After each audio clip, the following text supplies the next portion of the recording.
होता है। ठीक है, यानी टोटल कितने हो गए, टोटल भाग हो गए 12। हमको कहानी ये याद रखनी है, ये जो 12 भाग हैं, इन 12 भागों को हम क्या नमस्कार साथियों, A1 क्लासेज के ऑनलाइन प्लेटफॉर्म पर आपका हार्दिक स्वागत है। जैसा कि आप देख रहे हैं, मैं आपके सामने लेकर आया हूँ ट्रिकी टेंस, और इस ट्रिकी टेंस की भोकाल सीरीज लेकर आया हूँ। देखते हैं आज इस ट्रिकी टेंस के अंदर क्या है। इस ट्रिकी टेंस को सीखने से पहले हमको कुछ कहानी याद करनी पड़ेगी। आज की क्लास होने वाली है कतई ज़हर क्लास, तो प्लीज़ इस क्लास को पूरा देखना। देखते हैं क्या होता है। हमको पता है टेंस के कितने भाग होते हैं, 12 भाग होते हैं। वो इस प्रकार होते हैं। ठीक है, टोटल कितने टेंस हुए, 12। कितने टेंस हुए, 12 टेंस हुए। अगर इस 12 टेंस को क्या मान लें हम, कक्षाएं मान लें। क्या मान लें, कक्षाएं मान ली। चलो मान ली, कक्षाएं मान ली। ठीक है, अगर कक्षाएं मान ली तो हम इस क्लास को लेते हैं, और प्रत्येक क्लास के अंदर तो क्या मान लें, 2 मॉनिटर मान लें। 2 क्या मान लें, मॉनिटर। 2 मॉनिटर मान लें। और ये 2 मॉनिटर क्या होते हैं, देख तो हम। एक मॉनिटर होता है हेल्पिंग वर्ब। क्या होता है, हेल्पिंग वर्ब। और दूसरा मॉनिटर होता है मेन वर्ब। एक होता है सहायक क्रिया और एक होती है मुख्य क्रिया।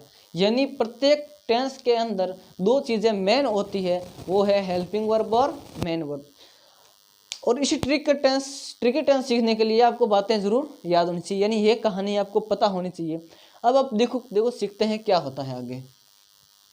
चलो, अच्छा एक बात बताओ, अगर आपको भोजन अच्छा होगा, भोजन स्वादिष्ट होगा तो अच्छा लगेगा, और क्या होगा, जल्दी पच जाएगा। इसी प्रकार टेंस को पचाने के लिए क्या होगा, ट्रिकी टेंस लेकर आया हूँ। इसके लिए कुछ मसाले हैं, वो मसालों को आप, अगर मसाले अच्छे होंगे तो टेंस भी आसानी से याद होगा।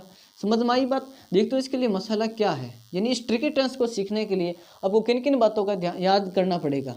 ठीक है, पहली बात है स्ट्रक्चर फॉर्मूला। क्या है, स्ट्रक्चर फॉर्मूला। ठीक है, दूसरी बात है हेल्पिंग वर्ब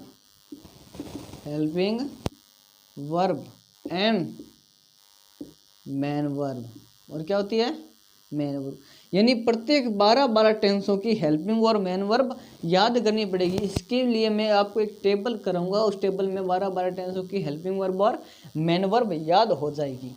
तीसरी बात है जो भी टेंस होगा उसके हिंदी वाक्य की पहचान।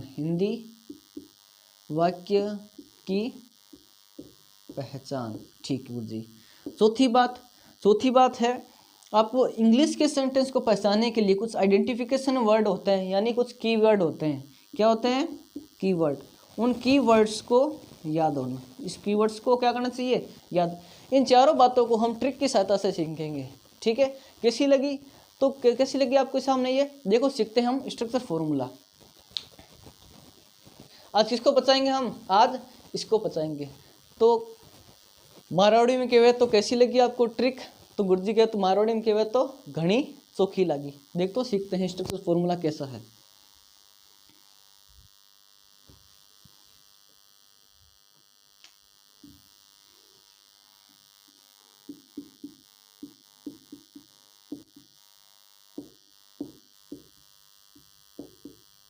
स्ट्रक्चर फॉर्मूला, इस एक फॉर्मूले से, यानी प्रत्येक टेंस के अंदर आपको कितने करने पड़ेंगे, 5 स्ट्रक्चर करने पड़ते हैं। टोटल टेंस कितने हैं, 12। तो 12 पंचों कितने होते हैं, 60। अगर आपको टोटल कितने स्ट्रक्चर करने पड़ते हैं, 60 स्ट्रक्चर याद करने पड़ते हैं। लेकिन प्रत्येक टेंस के अंदर कितने स्ट्रक्चर होते हैं, 5। अभी मैं स्ट्रक्चर फॉर्मूले के अंदर 5 स्ट्रक्चर कराऊंगा। उस 5 को याद करके आप 60 के 60 स्ट्रक्चर बना पाओगे। कैसे, तो देखते हैं। अब जो सेंटेंस का प्रकार होता है, यानी जो सेंटेंस लिखने होते हैं वो इस प्रकार लिखने होते हैं, अफर्मेटिव में। किसके अंदर होता है, अफर्मेटिव में। और कुछ सेंटेंस होते हैं नेगेटिव के अंदर, कुछ किस में होते हैं, इंटेरोगेटिव के अंदर होते हैं, कुछ होते हैं इंटेरोगेटिव नेगेटिव के अंदर, कुछ होते हैं WH वर्ड के अंदर। अब ये WH वर्ड कौन से होते हैं मैं अलग से बता दूंगा आपको। ठीक है, प्रत्येक टेंस के अंदर मिलेंगे आपको ये 5-5। अगर आपने सिर्फ इन 500 को याद कर लिया तो 12 टेंसों के अंदर ये अप्लाई कर पाएंगे। चलो सीखते हैं। अफर्मेटिव स्ट्रक्चर के अंदर सबसे पहले आता है सब्जेक्ट, फिर आता है हेल्पिंग वर्ब, फिर आता है मेन वर्ब। अब ये क्या है, मॉनिटर है। फिर क्या आता है, ऑब्जेक्ट, फिर क्या आता है, अदर वर्ड। इसी प्रकार नेगेटिव के अंदर सबसे पहले क्या आता है, सब्जेक्ट। क्योंकि नेगेटिव को हिंदी में कहते हैं नकारात्मक सेंटेंस, क्या लेते हैं, नकारात्मक वाक्य कहते हैं।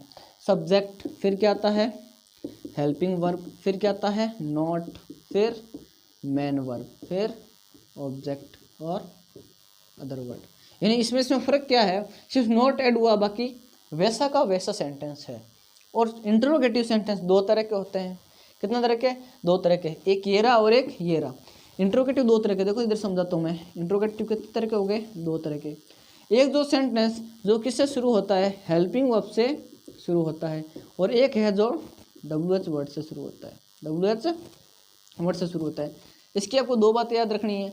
हिंदी में वाक्य किससे शुरू होगा, क्या से, किससे शुरू होगा, क्या से।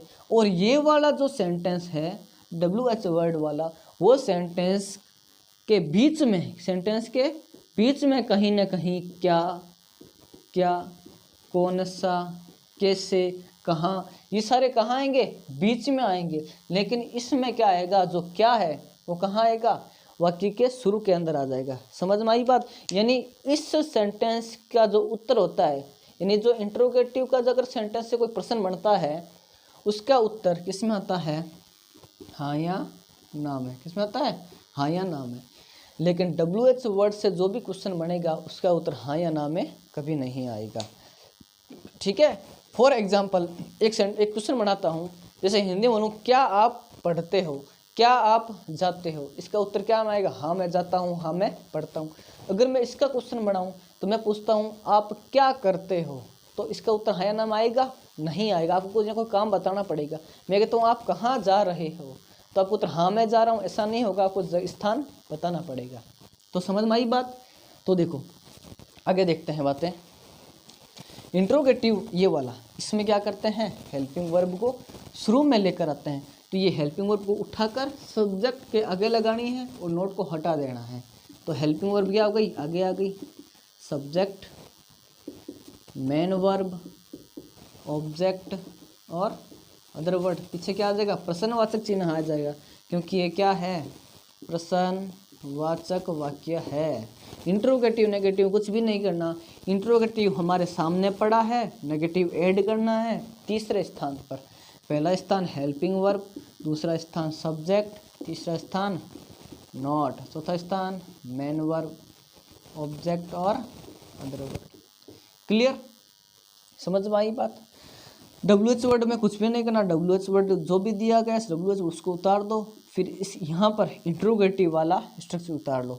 इंट्रोगेटिव वाला स्ट्रक्चर में सब हेल्पिंग वर्ब आता है, फिर सब्जेक्ट आता है, फिर मेन वर्ब आता है, फिर ऑब्जेक्ट आता है, फिर अदर वर्ड जो भी आएगा। यह है स्ट्रक्चर फॉर्मूला।